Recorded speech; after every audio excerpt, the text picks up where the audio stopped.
اور کتنے لوگ ہیں جو خداوند کا زندہ پاک کلام سننا چاہتے ہیں، اپنے دلوں میں لینا چاہتے ہیں اور خدا کی برکت کو رسیو کرنا چاہتے ہیں؟ ہیلیلویا۔ تو عزیزو، ابھی جو ہم نے خداوند کے زندہ پاک کلام میں سے مقدس بولس رسول کا خط غلطیوں کے نام کی تلاوت جو ابھی ہم نے سنی ہے، اور خداوند کے زندہ پاک کلام میں لکھا ہے کہ تو بھی یہ جان کے آدمی شریعت کے ایمان سے نہیں بلکہ صرف یسوع مسیح پر ایمان لانے سے راست باز ٹھہرتا ہے۔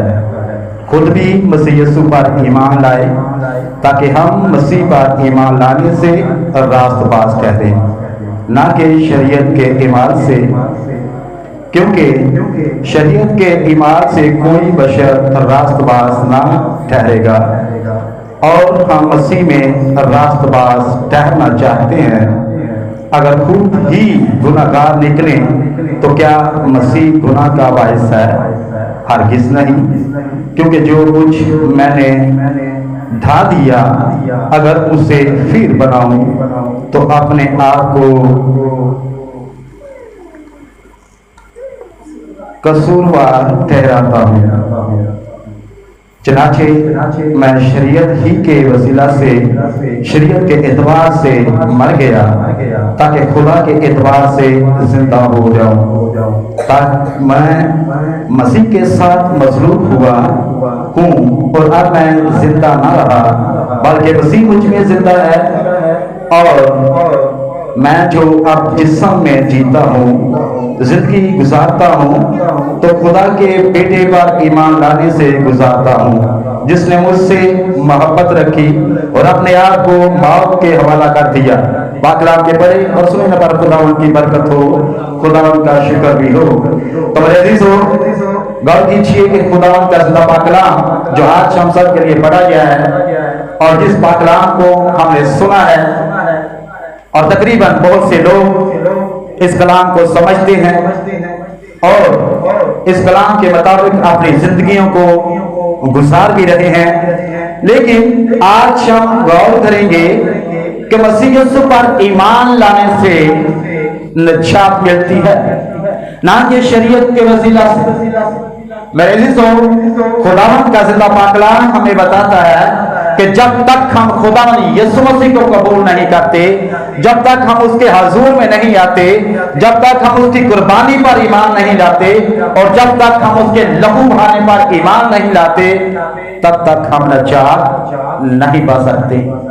خواہ بے شک ہم لوگ شریعت کے اعمال کے مطابق اپنی زندگیوں کو بنائیں اور شریعت کے مطابق اپنی زندگیوں کو گزارنے والے بنے، تو میرے عزیزو غور کیجیے کہ خداوند کا کلام ہمیں فرماتا ہے کہ شریعت جو ہے وہ انسان کو آزاد نہیں کر سکتی، شریعت جو ہے وہ انسان کو نجات نہیں دے سکتی، شریعت جو ہے وہ انسان کو زندگی نہیں دے سکتی۔ اگرچہ ہم نے زندگی لینی ہے تو کس کے پاس آنا ہے؟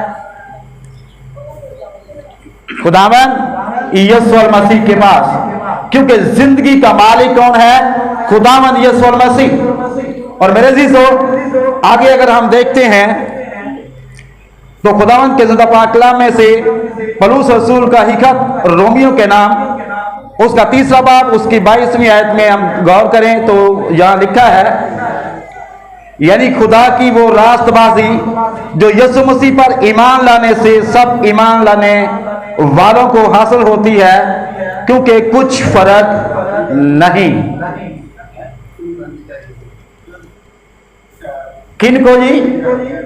جو راست بازی کے بھوکے ہیں، جو راست بازی چاہتے ہیں، جو راست بازی کے پیاسے ہیں، ان لوگوں کے بارے میں یہ بات ہو رہی ہے کہ جو یسوع مسیح پر ایمان لاتے ہیں، جو یسوع مسیح کو قبول کر لیتے ہیں، جو یسوع مسیح کے بدن میں سے کھاتے ہیں، جو یسوع مسیح کے خون میں سے پیتے ہیں، وہ سب کے سب کیا ہوتے ہیں؟ راست باز ٹھہرائے جاتے ہیں۔ کیوں؟ اس لیے کہ خداوند یسوع مسیح نے وہی پاک لہو صلیب پر بہا کر ہم سب کو کیا کیا؟ نجات بخشی، ہم سب کو زندگی بخشی۔ क्योंकि हम इस जिंदगी के काबिल ना थे, इस नजात के काबिल ना थे। हम तो गुनहगार थे, हमारे आबा अजदाद जो थे वो गुनहगार थे, उनकी जिंदगियों में गुनाह था और तरह तरह की बुराइयों से भरे पड़े थे। लेकिन हमें आजाद करने वाला, हमें जिंदगी देने वाला, हमें नजात देने वाला एक ही नाम है और वो है खुदावंद यीशु मसीह। तो हमारे अजीजों, इसीलिए मुकद्दस पौलुस रसूल जो है वो गलतियों के नाम खत लिखते हुए उन्हें क्या फरमाता है कि मसीह के बगैर हम नजात नहीं हासिल कर सकते, हम शरीयत के वसीला से नजात याफ्ता नहीं हो सकते जब तक हम खुदावंद यीशु मसीह की कुर्बानी पर ईमान नहीं लाते, जब तक हम उसके भूखे और प्यासे नहीं होते, जब तक हम उसके हजूर में नहीं जाते, जब तक हम उसे अपना खुदावंद यीशु मसीह कबूल नहीं कर लेते, जब तक हम उसे अपना नजात दहिंदा कबूल नहीं कर लेते। मेरे अजीजों, जिंदगी का मालिक कौन है?